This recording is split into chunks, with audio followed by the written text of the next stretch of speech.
Was there something said? Did something happen at halftime? Yeah, it was healthy conversation. You know, the lead that we had early in the game to let a team back in it, you know, it was tough. And we just kept saying it in the huddle. They're not going to give up. They're going to keep playing hard. And it was just the energy.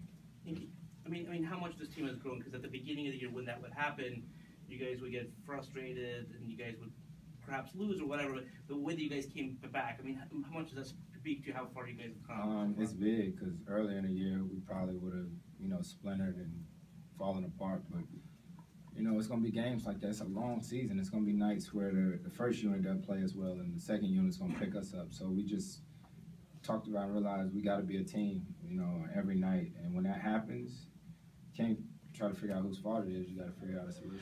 When we talk about Blake, we almost always talk about what he does offensively, but it seemed like it was pretty effective against Anthony tonight. Have you seen a big improvement in him defensively this year? No question, no question. And same thing with DJ. You know, we got the two most athletic bigs in the league. You know, there's no question about that. And what they can do on defense makes us that much more dangerous. You know, the way that they can defend guards and defend the ball screen. And it's really a luxury for guards like me to have.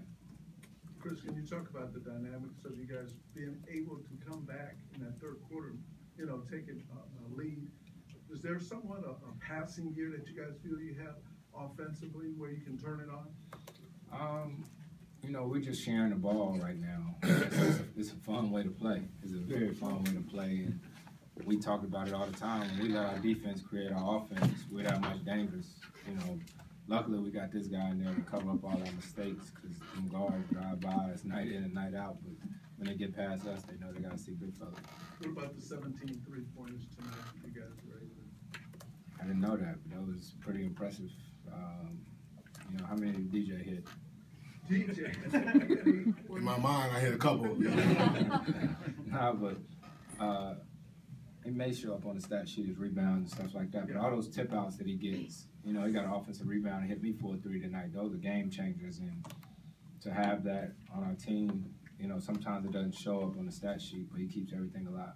Chris, other than DJ's one attempt, Blake was the only starter who went to the line. How weird is that? That's crazy, man. That's crazy, but it is what it is. You're going to play. Dad, I didn't know that. Let me see. Yep. Dang. I don't know. I don't know. No comment. We won. So. Chris, you guys have at least 32 assists in each of your last 3 games. Is that more a result of the 3-pointers hitting? I mean, they're just hitting from outside, or is it because the ball moves? Because the ball moves. You know, the ball is moving. You know, teams try to show or ice. And I think what makes us that much more dangerous is how effective Blake is as a passer. You know, when they put 2 on me and then I hit Blake and somebody commits to him, he finds the open guy and that it works. DJ, that usually you're the guy who gets the kind of prime. All right. Thanks. You're going to catch me slipping again talking. Oh, yeah, that was crazy. I wish I was here for that. Posted it and it went viral. That was funny. That, Blake's face was classic.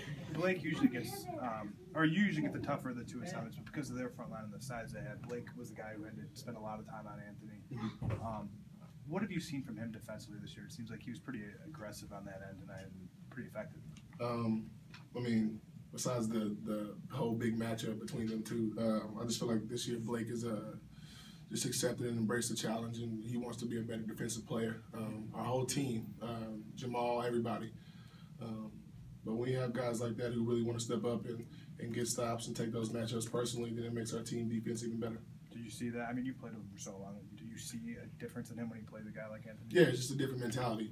You know, he really wants to get stops on his guy individually. And like I said, whenever guys lock in on their guy, then our team defense is, you know, it's tough. Hey, DeAndre, can you describe the mood at the half and kind of how far your team has come since, you know, you were in those positions before, but yeah, like I said, we it was 34-18 at the end of the first quarter, and then you know, it's not just certain people; it's our whole team. You know, we got to have a mindset coming in, and you know, we were talking about it. We play harder against each other in practice than we did tonight in the second quarter, and then in some games, it's the starters who come out kind of, you know, half. You know, yeah. But it's once Doc talked to us and we kind of got on each other, then the third quarter and the fourth quarter was a different story. DJ, can you talk about the winning streak? Has it become like a dynamo effect that you guys just keep building and building and building? Yeah, we just try to take it game by game. Early on in the season, we were struggling, trying to find our way. But like I said, it's a long season, and we're just going to take it game by game. We're getting a lot better, finding ourselves offensively and defensively. Once we get stops, we can get out and run, and it opens the lane for our shooters. Do you think your identity has been solidified now with your winning streak that you developed? We got to continue to get better. We want to have an identity. We want to be able to get out and run and, feature our scorer, who, our post-up guy, Blake, and then, he's so unselfish that when he gets double, he finds a shooter. CP, Matt's shooting the ball, JJ is shooting the ball crazy, and then Jamal. So we just got to continue to do that. You guys won 17 in a row 2 years ago. Does this feel like it could kind of be the start of something like that? I don't know. Like I said, I don't know. We're not thinking about a winning streak. We're just thinking about playing the right way, offensively and defensively, and taking it a game at a time. If we continue to keep winning, then that's really a good thing. But we could come out and play the right way and still lose. But as long as we get our tendencies right and play our way, then we'll be fine. DJ, what area do you think you guys would improve in playing at a high level? What areas do you think you should and could improve in? I think just sustaining our intensity for 48 minutes. You see it in segments, and we see it in segments, but we just got to be able to do it the whole game, and that's where the great teams separate themselves. Thanks. DeAndre, are you worried that Blake's defensive improvement could make your trying to win Player of the Year harder?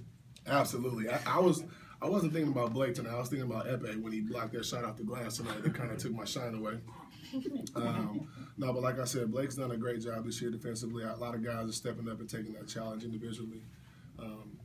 So you can see a turnaround for our team.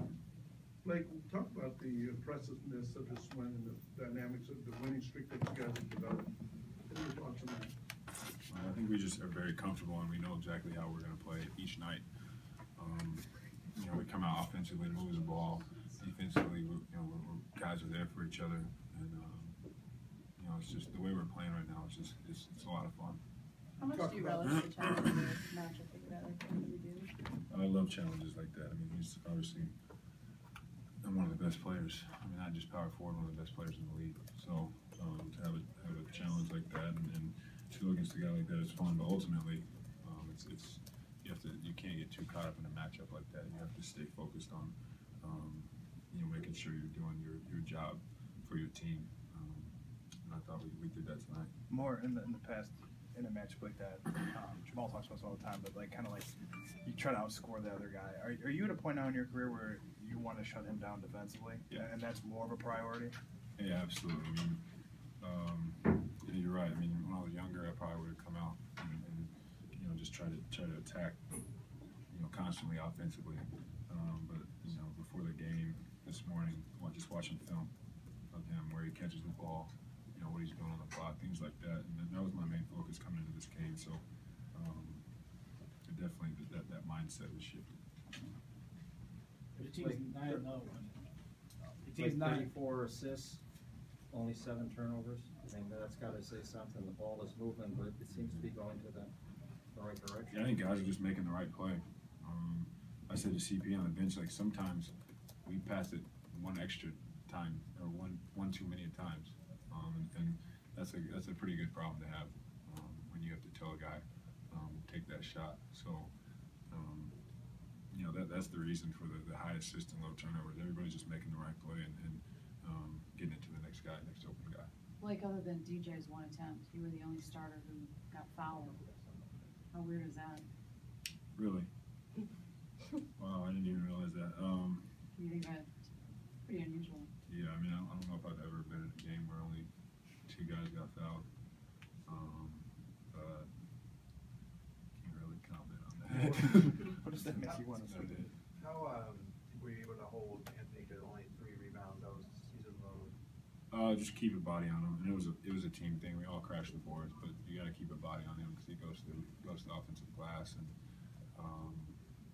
always crashing. So just putting pressure on him on the offensive end, trying to account for him on the offensive side. Hey Blake, did you guys say something at the half? Did the players say anything? Did you or Chris or DeAndre? I mean, it just seemed like Doc said you guys were obviously upset. Mm-hmm. Was there anything said? Yeah, there was some stuff said. Nothing crazy. I mean, guys, I think our main focus at halftime was we can't give up leads like that, and it was all of us. Doc came in and said what he needed to say, and then we took it upon ourselves to come out and change the tempo. And does that speak to like how far it's a short time, the beginning of the season, but when you fall down like that, you guys would get upset and. Yeah, I was saying. Somebody said in the locker room, 3 weeks ago that probably would have been a close game, and we wouldn't have been able to get back up, get the lead back up. And I said we might not even have gotten that lead in the first place. So I think you see those improvements, and that's the promising thing. The margin that we're winning by isn't the thing that's most exciting. It's how we're playing. You can kind of see it. Where have you made the best or the biggest lead defensively, would you say? I think just really being pulled in and trying to be there for help defense, tagging guys, getting back out, showing and making a second effort to get back and get into plays and things like that. So, I mean, I still have a lot of areas to improve in, and Lawrence Frank has helped me with that, and our whole coaching staff really. So, just trying to keep that pace up. You talked about having a big mind shift defensively. Is that something that Doc helped you with? Yeah, I mean, I think also, through the years, you just kind of realize what wins games, and you realize what wins playoff games, and you just start to figure it out. The game slows down. You see things a little bit differently, and that's part of it. But also, Doc, the system that we play, it was really like taught to us from the ground up. I remember last summer watching film, not last summer, 2 summers ago, watching film, and then the beginning of training camp, relearning how to do, things that I thought I knew how to do. I think all that shows with us defensively. Blake, I think early in the game you went on rim runners a couple times, got Anthony pinned under. Is that a specific strategy you want to use against him, use your strength and maybe get him some fouls? Not even really just against him. That's just a thing I try to do, to get out and we need to use our speed. DeAndre and myself use our speed, get on the open court. Even if you don't catch the ball down there, it puts a tremendous amount of pressure when bigs run and seal in the lane, because sometimes a guard has to take you, sometimes it leaves a shooter open. That's kind of how we got caught up several times with Anderson running to the 3-point line.